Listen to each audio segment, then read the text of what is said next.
Ser sensible no es lo mismo que ser frágil.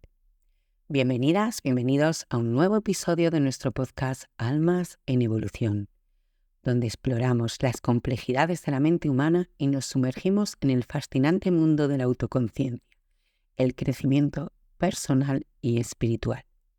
En el día de hoy nos adentramos en el tema de la autoconciencia como espejo, reflexionando sobre cómo nuestra percepción de nosotros mismos actúa como un reflejo que moldea nuestra realidad.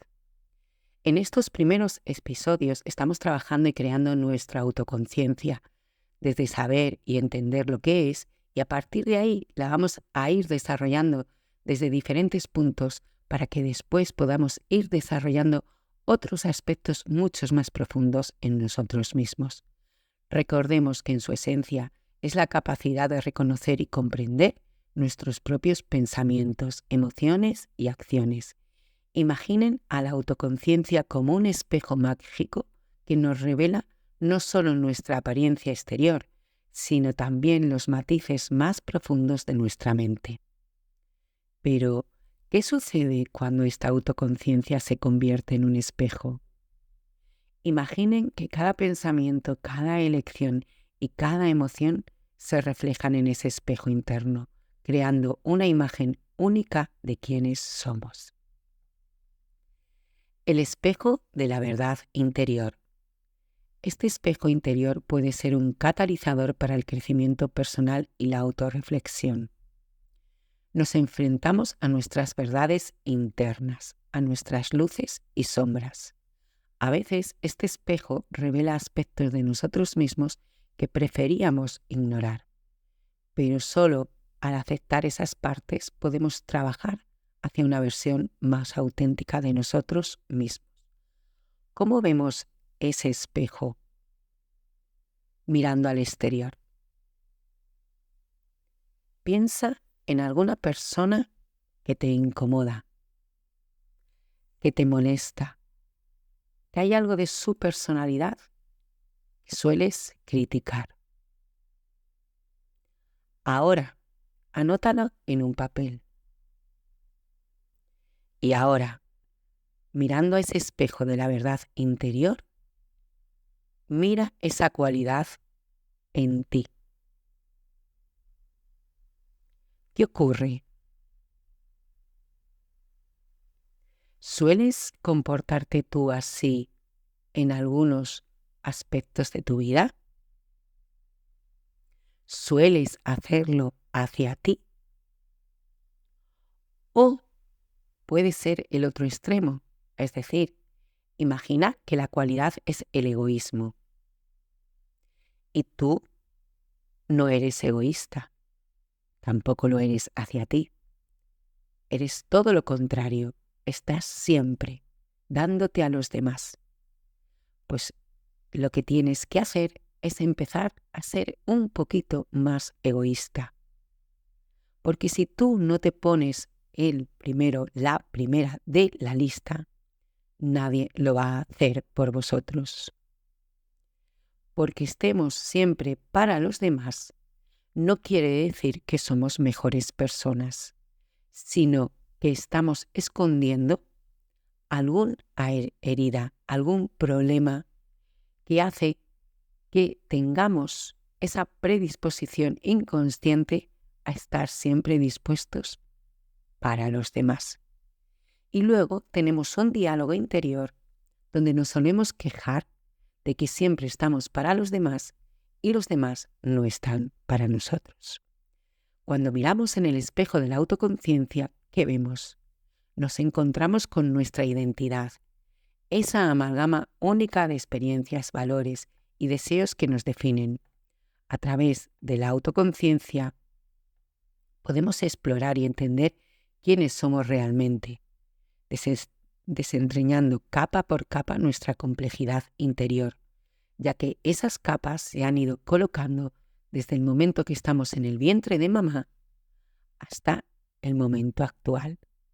Imaginaos las de capas y capas que se van superponiendo y escondiendo nuestro verdadero diamante, nuestro verdadero potencial. El reflejo de las emociones. La autoconciencia también actúa como un espejo de nuestras emociones. Al sintonizarnos con nuestros sentimientos, ganamos una comprensión más profunda de nuestras reacciones ante el mundo que nos rodea. Este proceso nos permite abordar los desafíos emocionales con mayor claridad, promoviendo así un mayor bienestar mental y emocional. ¿Qué sucede cuando vemos esas emociones en los demás y cuando las estamos viviendo en nosotros? A veces somos muy comprensivos con las emociones de los demás y poco comprensivos con nuestras emociones, o incluso no nos las permitimos. No nos permitimos la ira, no nos permitimos la tristeza. El miedo es algo que suele aparecer más y es mucho más involuntario. Pero ¿qué sucede con la ira y la tristeza? ¿Y qué sucede cuando ves la ira y la tristeza en otras personas? A lo mejor entiendes la ira de esa persona y dices, tenía que desahogarse. ¿Y tú? ¿No tienes derecho a desahogarte? Y permites que la otra persona tenga tristeza, que llore, la acompañas, estás ahí para darle tu hombro, ánimos. Y con tu tristeza, ¿qué ocurre? ¿Te las permites? La ira simplemente nos muestra que hay algo que no ha ocurrido como nosotros queríamos que ocurriese. Y nos muestra que no siempre las cosas pueden ser como nosotros queremos, porque no depende de nosotros, sino de a lo mejor algún personaje más de la situación. ¿Y qué sucede con la tristeza? ¿Qué sucede con permitirnos llorar, desahogarnos? Con permitirnos estar un día tristes, con permitirnos ese día parar y quedarnos debajo de la manta. Hay una diferencia entre permitirnos la tristeza e irnos al victimismo y al melodrama, y permitir la ira e irnos a un desfogue brutal donde hacemos daño a los demás y a nosotros mismos. Reflexiona sobre ello, reflexiona sobre qué te sucede con la ira y con la tristeza. La autoconciencia y el desarrollo personal. Imagina la autoconciencia como un espejo en constante evolución. A medida que crecemos y aprendemos, el reflejo que vemos en este espejo cambia. Nos permite medir nuestro progreso, celebrar los logros y aprender de las experiencias difíciles. La autoconciencia, por lo tanto, se convierte en una herramienta esencial en nuestro viaje de desarrollo personal. ¿Qué sucede cuando seguimos viendo la misma imagen en el espejo? Cuando no hacemos más que quejarnos y quejarnos, pero no hacemos nada porque eso cambie. Los únicos que podemos hacer que las cosas cambien somos nosotros mismos. Ahora, anota en un papel aquello de lo que te sueles quejar constantemente. Y ahora, retrocede un poco en el tiempo. ¿Cuánto tiempo lleva esa queja contigo? Ahora, ¿qué emoción te genera? ¿Qué pensamiento? Y ahora, ¿qué has hecho para que eso cambie? No puedes pensar y esperar que venga una persona de fuera a resolver el problema. Nosotros somos los únicos responsables de nuestra vida. Y la autoconciencia y el crecimiento personal y espiritual es, en parte, hacerte responsable de tu vida y dejar de criticar y de culpar a tus padres, a tu familia, a la sociedad, a tus amigos, a tu jefe, a tu mujer, a tu marido, a cualquier persona. Tampoco se trata de culparte a ti misma, a ti mismo, sino de hacerte responsable. Ahora, ante esa situación, ¿qué puedes hacer tú? ¿Qué está en tu mano? ¿Qué te impide hacerlo? A lo mejor hay otra emoción, miedo. ¿Vale? ¿Qué es lo peor que puede pasar? Ponte en esa situación y piensa que lo peor que te puede pasar es que te mueras. Lo demás, todo tiene una solución si tú te empiezas a mover. Porque cuando te empiezas a mover, las cosas empiezan a cambiar. Si no te mueves, si no tomas acción, nada va a cambiar. De nada sirve aprender mucho en crecimiento personal y espiritual, pero no pongo nada en acción. Espero que por arte de magia todo se resuelva. Y siento decirte, la única varita mágica está dentro de ti misma, de ti mismo. El poder de la autocompasión.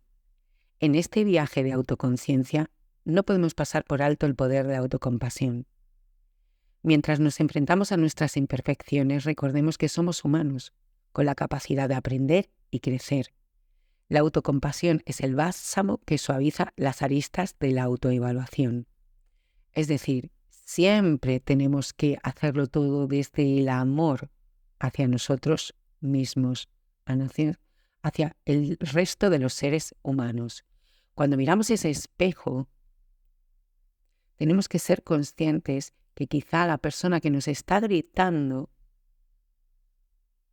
le ha sucedido algo. Y desde esa compasión lo comprendo y no me pongo a su nivel, pero también no le permito que invada mi espacio. Quizá a lo mejor tengo que poner un límite, quizá a lo mejor me tengo que ir, quizá a lo mejor te tengo que abrazar, quizá a lo mejor le tengo que escuchar sin entrar.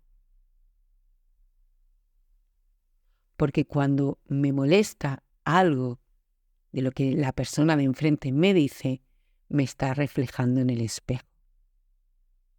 Que eso que me está diciendo está en mí y él lo ve y por eso me molesta. Así que en este viaje a través del espejo de la autoconciencia hemos estado viendo diferentes puntos que te pueden ayudar cada día y cómo esta capacidad nos revela nuestra identidad, emociones y cómo el exterior es un gran reflejo de nuestra relación con nosotras mismas, con nosotros mismos y con el exterior. Si quieres profundizar más, puedes ponerte en contacto conmigo para explorar más profundamente ese espejo. En conclusión, la autoconciencia como espejo nos invita a explorar las profundidades de nuestra propia existencia. Al abrazar la imagen que nos devuelve este espejo interior, encontramos la llave para desbloquear nuestro potencial más auténtico. La autoconciencia no solo nos muestra quiénes somos, sino que también nos guía hacia quién podemos llegar a ser, porque eso eres tú quien lo tienes que decidir. ¿Estás dispuesto a enfrentarte a tu reflejo interno y abrazar el viaje de la autoconciencia? La respuesta reside en cada uno de nosotros. Hasta el próximo capítulo, el jueves, siempre estará ahí. Y recuerda, sígueme, valórame, para que podamos seguir subiendo y comparte para que llegue a más almas. Recuerda, ser sensible no es lo mismo que ser frágil.